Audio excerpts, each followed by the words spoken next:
Hello students and welcome again in my classroom. आज हम लोग इंटरनेशनल लॉ में एक आपका न्यू टॉपिक ले रहे हैं, डिप्लोमेटिक एजेंट्स का राजनयिक प्रतिनिधि जिसे आप कहते हैं। बहुत कॉमनली यूज़ किया जाता है डिप्लोमेटिक एजेंट्स एक टर्म जो है। इससे क्या समझते हैं आप?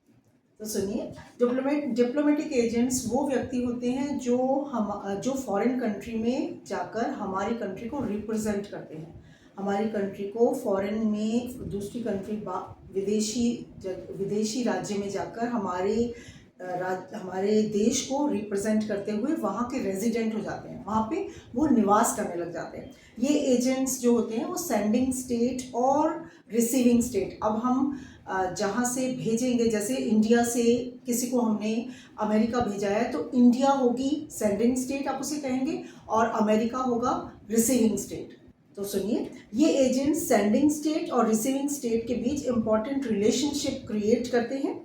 इंपॉर्टेंट रिलेशनशिप मतलब वो कूटनीति करते हैं। कूटनीति या जैसे आप डिप्लोमेसी कहेंगे, डिप्लोमेसी का टर्म जो है इसका क्या मतलब है, कूटनीति का क्या मतलब हुआ। तो सुनिए, कूटनीति या डिप्लोमेसी, इंटरनेशनल लॉ में डिप्लोमेसी वो तरीका, वो एक मेथड या ढंग है जिससे स्टेट्स एक दूसरे के साथ संबंध स्थापित करते हैं और उन्हें उन संबंधों को बनाए रखते हैं, वो कूटनीति करते हैं। तो एक ऐसा ढंग या एक ऐसा मेथड है जिससे ये किया जाता है।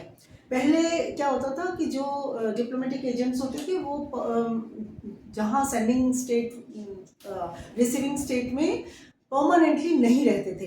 तो सुनिए, पहले परमानेंटली रिसीविंग स्टेट में नहीं रहते थे। जिस एम के लिए इनको वहाँ भेजा जाता था, जब वो कंप्लीट हो जाता था तो ये सेंडिंग स्टेट में वापस आ जाते थे। लेकिन 17वीं सेंचुरी के बाद ऐसा हुआ कि जो डिप्लोमेटिक एजेंट्स थे वहाँ परमानेंटली रहने लग गए, वहाँ के रेजिडेंट होने लगे। उन्हें कुछ शक्तियाँ और उन्मुक्तियाँ वहाँ दी जाती थी।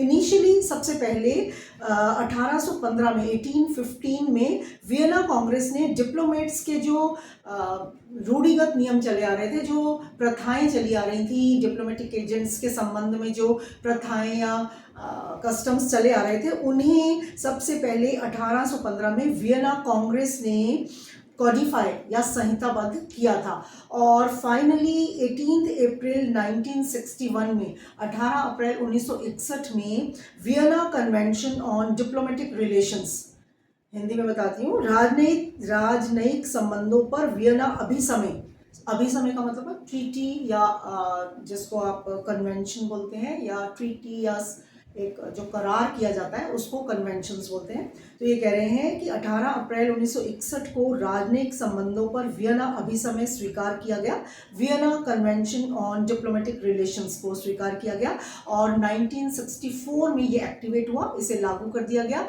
जब 22 कंट्रीज 22 राज्यों के हेड ऑफ द स्टेट्स ने इसको रेटिफाई कर दिया, मतलब इसका अनुसमर्थन कर दिया। तो 1964 में ये एक्टिवेट हुआ, लागू हुआ। अब आ जाइए क्लासिफिकेशन पर, वर्गीकरण, ये कितने प्रकार के होते हैं। Classification of diplomatic agents. First आपका इसमें है एम्बेसडर्स, जो राजदूत होते हैं। तो आपने इनके बारे में सुना होगा, राजदूत, जिन्हें ambassadors are considered to be the personal representative of the heads of their state. ये किसी भी राज्य के हेड जो हैं, जो राज्य प्रमुख होता है, उसके व्यक्तिगत प्रतिनिधि माने जाते हैं, इनको कहा जाता है। और ये therefore they enjoy special honours, इसलिए इनका विशेष सम्मान किया जाता है। ये कहते हैं कि representatives of this category can claim the title of excellency. उन्हें एक्सीलेंसी या जैसे आप कहते हैं ना, हिज एक्सीलेंसी या महामहिम कहकर ही पुकारा जाता है, महामहिम कहा जाता है। और ये विशेष सम्मान को एंजॉय करते हैं, या इसको विशेष सम्मान इनको दिया जाता है। और ये कह रहे हैं कि नॉर्मली क्या होता है कि सेंडिंग स्टेट इन्हें लेटर ऑफ क्रेडेंस होता है, प्रत्यय पत्र की इन्हें देता है लेटर ऑफ क्रेडेंस, और ये हेड ऑफ द स्टेट को वहां देते हैं जाकर, जिसके थ्रू ये जाते हैं। लेटर ऑफ क्रेडेंस बोला जाता है इसको, हिंदी में इसको प्रत्यय पत्र कहते हैं। और एक बात इसमें आप बताएंगे कि जो जिस भी पर्सन को as a ambassador sending state दूसरे किसी रिसीविंग स्टेट में भेजता है, वो उस व्यक्ति का पर्सोना ग्रेटा होना बहुत ज़रूरी है। पर्सोना ग्रेटा आप कहेंगे ग्राह्य व्यक्ति,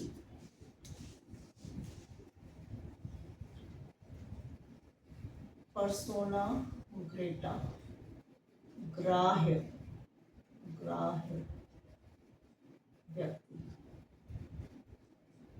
ग्राह्य व्यक्ति उसको कहा जाता है जिसको सेंडिंग स्टेट उसी पर्सन को as a ambassador receiving state में भेजेगा जिससे रिसीविंग स्टेट ने कंसेंट दे दिया है, रिसीविंग स्टेट ने ये सहमति दे दी है कि आप इस व्यक्ति को बना सकते हैं, उसे पर्सोना ग्रेटा कहा जाता है उस पर्सन को। तो ऐसा कहा जाता है कि उनका उस व्यक्ति का पर्सोना ग्रेटा या ग्राह्य व्यक्ति होना जरूरी है। इसके बाद सेकंड जो है कैटेगरी वो मिनिस्टर प्लेनिपोटेंशियरी इसको कहेंगे, या फिर इसको हिंदी में कहेंगे पूर्णाधिकार युक्त मंत्री। इन्हें किसी भी स्टेट के व्यक्तिगत प्रतिनिधि नहीं ये माने जाते हैं, किसी भी स्टेट के हेड के व्यक्तिगत प्रतिनिधि पर्सनल रिप्रेजेंटेटिव ये नहीं माने जाते हेड ऑफ द स्टेट के, और इन्हें वैसा सम्मान नहीं दिया जाता जितना कि एम्बेसडर्स या राजदूत को दिया जाता है। एक्सीलेंसी की उपाधि भी इन्हें नहीं दी जाती, इनके बारे में ज़्यादा बुक्स में भी नहीं है। तो थर्ड पे चलेंगे हम, चार्जेस डी अफेयर्स या कार्यदूत जिसे कहा जाता है। ये जो होते हैं ये राज्य प्रमुख द्वारा प्रत्यायित या सेंड नहीं किए जाते। ये सेंडर भी इनका फॉरेन ऑफिस होता है जो आप कहेंगे जिसको विदेश कार्यालय होता है, और इसका रिसीवर भी फॉरेन ऑफिस ही होता है जिसे विदेश मंत्रालय कहेंगे। मतलब ये एक राज्य के एक स्टेट एक कंट्री के विदेश मंत्रालय द्वारा दूसरी रिसीविंग स्टेट के विदेश मंत्रालय में ही भेजे जाते हैं। तो कार्यदूत जिनको कहा गया है, इसलिए ये लेटर ऑफ क्रेडेंस जो प्रत्यय पत्र है मिनिस्टर ऑफ फॉरेन अफेयर्स को ही पेश करते हैं। विदेश मंत्रालयों के जो मंत्री होते हैं उन्हीं को ये लेटर ऑफ क्रेडेंस भी पेश करते हैं। ये उन राइट्स और ऑनर्स को भी एंजॉय नहीं करते हैं और उन अधिकारों और सम्मानों का भी उपभोग ये नहीं करते हैं जो राजनयिक प्रतिनिधि या अन्य वर्ग को प्रदान किया जाता है, और ये परमानेंटली अपॉइंट नहीं किए जाते हैं, जो कि कार्यदूत जिनको कहा गया ये परमानेंटली अपॉइंट नहीं किए जाते हैं। इसके बाद आ जाइए, ये इनके क्लासिफिकेशन था। उसके बाद फंक्शंस पे चलते हैं हम। फंक्शंस ऑफ डिप्लोमेटिक एजेंट्स, इनके कार्य क्या हैं।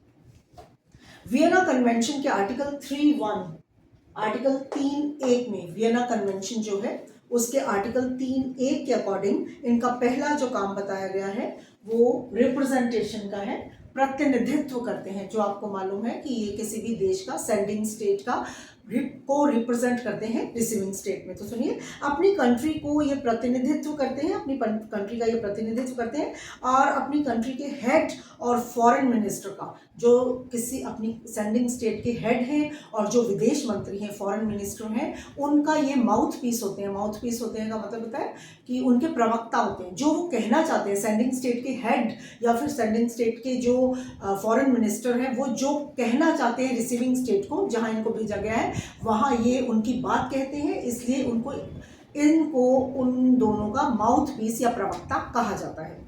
अब सेकेंड आ जाइए, प्रोटेक्शन। ये किससे प्रोटेक्ट करेंगे। ऑब्वियसली अपने देश के सिटीजन जो वहाँ रह रहे हैं रिसीविंग स्टेट में, उनके हितों को वो प्रोटेक्ट करते हैं। तो सुनिए, सेंडिंग स्टेट के सिटीजन्स के हितों की ये रक्षा करते हैं और उनकी प्रॉपर्टी की भी ये रक्षा करते हैं। ये जो काम है इनका उस स्टेट के रूल और रेगुलेशंस के अकॉर्डिंग उसके अंडर में रहकर ये करते हैं। उसके बाद थर्ड है इनका काम जो मेन इंपॉर्टेंट है, वो नेगोशिएशन का है, वार्ता का है। तो ये कहते हैं कि सेंडिंग स्टेट की ओर से डिफरेंट एस्पेक्ट्स पर, अलग अलग पहलुओं पर, डिफरेंट एस्पेक्ट्स पर रिसीविंग स्टेट से ये वार्ता करते हैं, और उस नेगोशिएशन का, उस वार्ता का क्या परिणाम निकला उसकी रिपोर्ट ये सेंडिंग स्टेट में समय समय पर भेजते रहते हैं।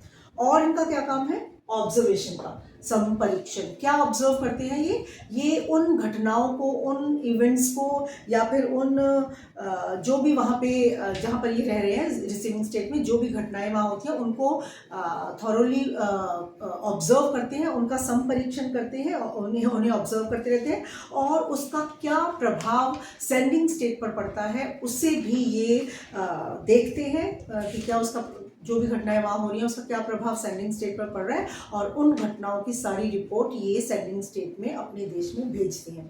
इसके बाद एक लास्ट इनका काम जो है प्रमोशन ऑफ फ्रेंडली रिलेशनशिप, इनको आप मुख्य काम भी इसका कह सकते हैं कि इनका काम ही होता है दोनों देशों में, सेंडिंग और रिसीविंग स्टेट में एक मैत्रीपूर्ण संबंधों को, फ्रेंडली रिलेशंस को बनाना।